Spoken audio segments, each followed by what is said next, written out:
A breakdown of Washington State and Oregon State's 2025 football schedule.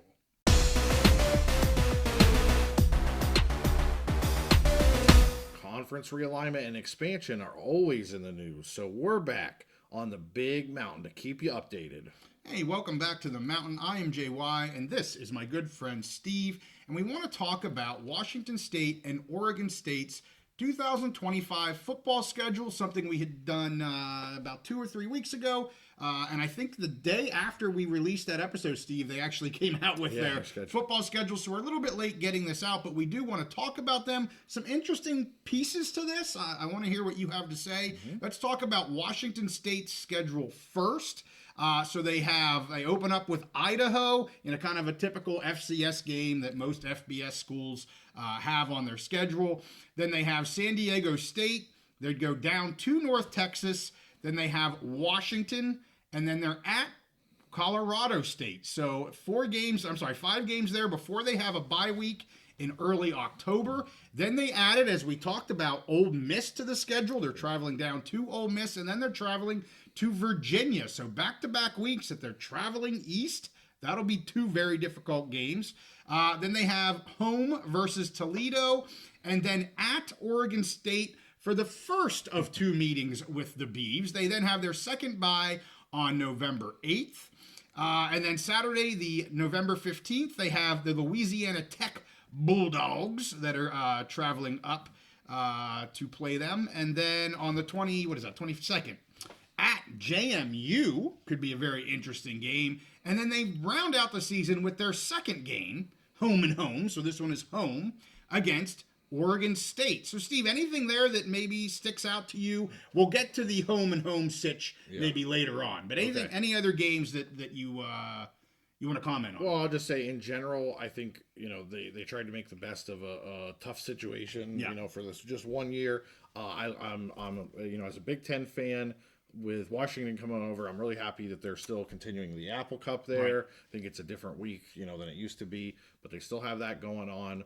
And then they have an interesting travel schedule. I mean, going across to Ole Miss and Virginia 2 weeks in a row, Central Time Zone, East Time Zone, and then come home and play some more. And then they have to go all the way back east to Harrisonburg, Virginia to play the JMU Dukes, which is not an easy place to get to. Right. So an interesting schedule. And then, I'll hold my comments on the home and home till later. Yeah, I definitely want to hear about that. Let's get through the Oregon one. So Washington State ends up with 3 Power 4 teams on their schedule. 3. Let's get to Oregon State. So Oregon State, they open with the Cal Golden Bears on August 30th. That is at home in Corvallis. And then they have home against Fresno State. Then they travel south to Texas Tech, and then they're also away against Oregon. So again, keeping that rivalry game going the same week as the Apple Cup, I believe it is. Then they're home versus Houston, and then they travel to Appalachian State, let me say it right, on October 4th before their first bye. So they actually play 6 games before they have a bye on October 11th. Then they play the Lafayette Leopards in Corvallis. I don't know too much about the Lafayette Leopards, but anyway, they're on the schedule. Then they get a power team in Wake Forest, who again is traveling to Corvallis. And then again, their first of 2 meetings against Washington State. They're on November 1st. Then they have home versus Sam Houston. So, Steve, that is 4 straight weeks in a row that they are home in Corvallis, that they don't have to travel. Then they do travel on November 15th to Tulsa to play the Golden Hurricane. They're off on the 22nd, and then they have that again, home and home, this time on the 29th being in Pullman versus Washington State. So they have 5, I believe it is, 5 power conference teams on their schedule. Any takeaways from that? Yeah, again, as a Big Ten person, I'm glad they're keeping that. And I always forget what to call it. Civil War. Call it that. Yeah, with Oregon Ducks. So I think that's great. I think they put together an interesting schedule. Games against Cal. There is some travel, not as much travel as the Beavs had, as the Cougs have. Yeah.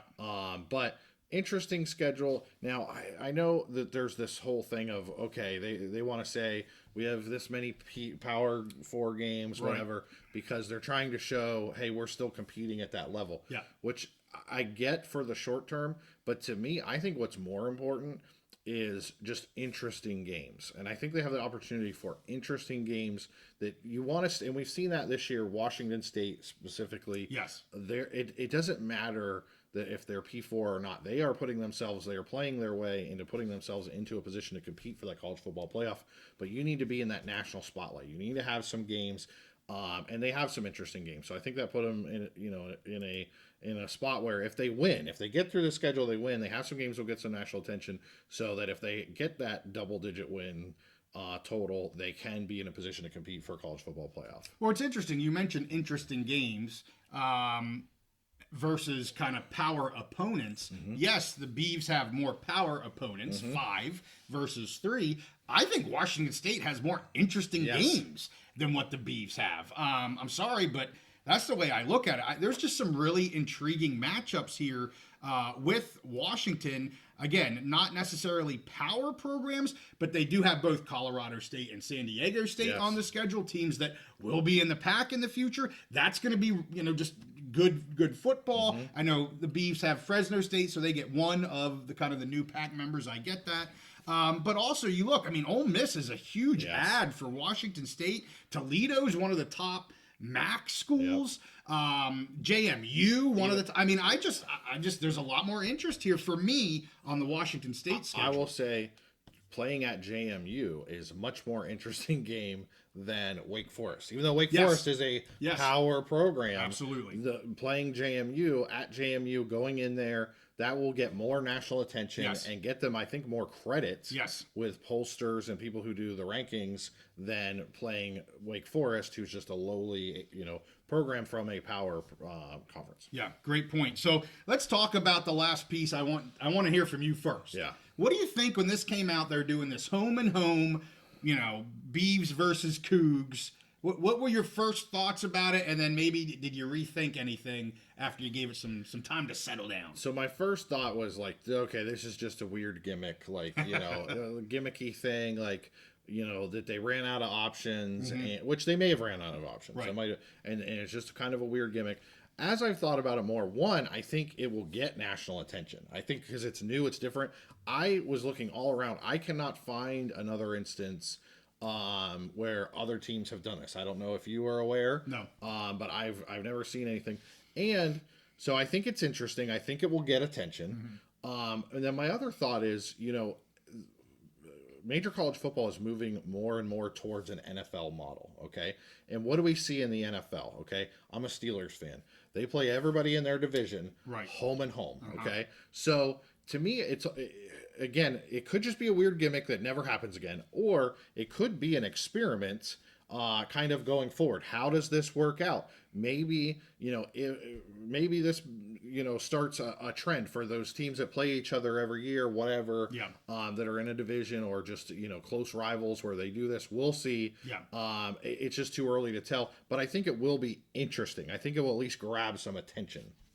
Yes, I would say my thoughts were exactly the same as yours. My very first thing was they ran out of options. Yeah. Like, this was the last resort. Which may have been. We couldn't get anybody else. It's the last week of the season. Mm-hmm. They got to fill their schedule. Again, last resort, ran out of options. Yeah. That was my very first thought when I saw it. It's still the top of my list. Yeah. I think you make some good points to make it sound less, I don't know, to make it sound more interesting because it's interesting. It's new and different. And I get that. And they can sell that. And, whether it's a one-time type of deal or not, who knows? I don't think they did it because it's gimmicky. I think, honestly, they did it because they didn't have anything else to do, and they both needed another game, and so they did it. But to your point about the NFL and into the future, we'll have to wait and see. I just, the conferences are becoming so big. I don't know how you ever get home and homes like in the Big Ten. How would you, unless you're going to division it, and I don't know, how would you do it? Well, you can, travel as the conferences get bigger and bigger, and a lot of them, like the Big Ten becoming a more national conference, whatever, you could see this where the travel is so maybe they just do this with one team, a rival, a Washington State, Oregon State, or whatever, USC, UCLA, although they're both from LA, it'd be a little bit weird. Yeah. You know what would be successful? I'll tell you right now. Michigan and Ohio State. Sure, if they played each other at each of their place each year, that would be and I mean Georgia, Alabama, Texas A&M. Like we'll see. Yeah. It's an experiment, and really both things can be true. They may have had no other choice, and this might have been their last resort, and it may also be kind of interesting and get some attention. Yeah, absolutely. All right, well, we had to go through the schedules. Sorry it took us a little bit for our PAC fans that we didn't get to this. But we've been a little bit busy with the Mountain West stuff that's going on, and that has been taking most of my attention, as well as trying to make good picks. And with that, we have pick episodes. We're going to be doing Thursday nights here in the month of November. Thursday evenings, 8:30 Eastern, 5:30 Pacific's live pick episodes. I pick all the Mountain West and the 2 PAC schools every week. Steve picks all the Big Ten schools and his stepchild, Florida State University. And we have a lot of fun with it while we're doing it. We love to chat with anybody that comes on. Step Knowles. Your Step Knowles. There you go. So with that, make sure you give this one a like and subscribe if you like our content. We'll see you all next time on The Big Mountain.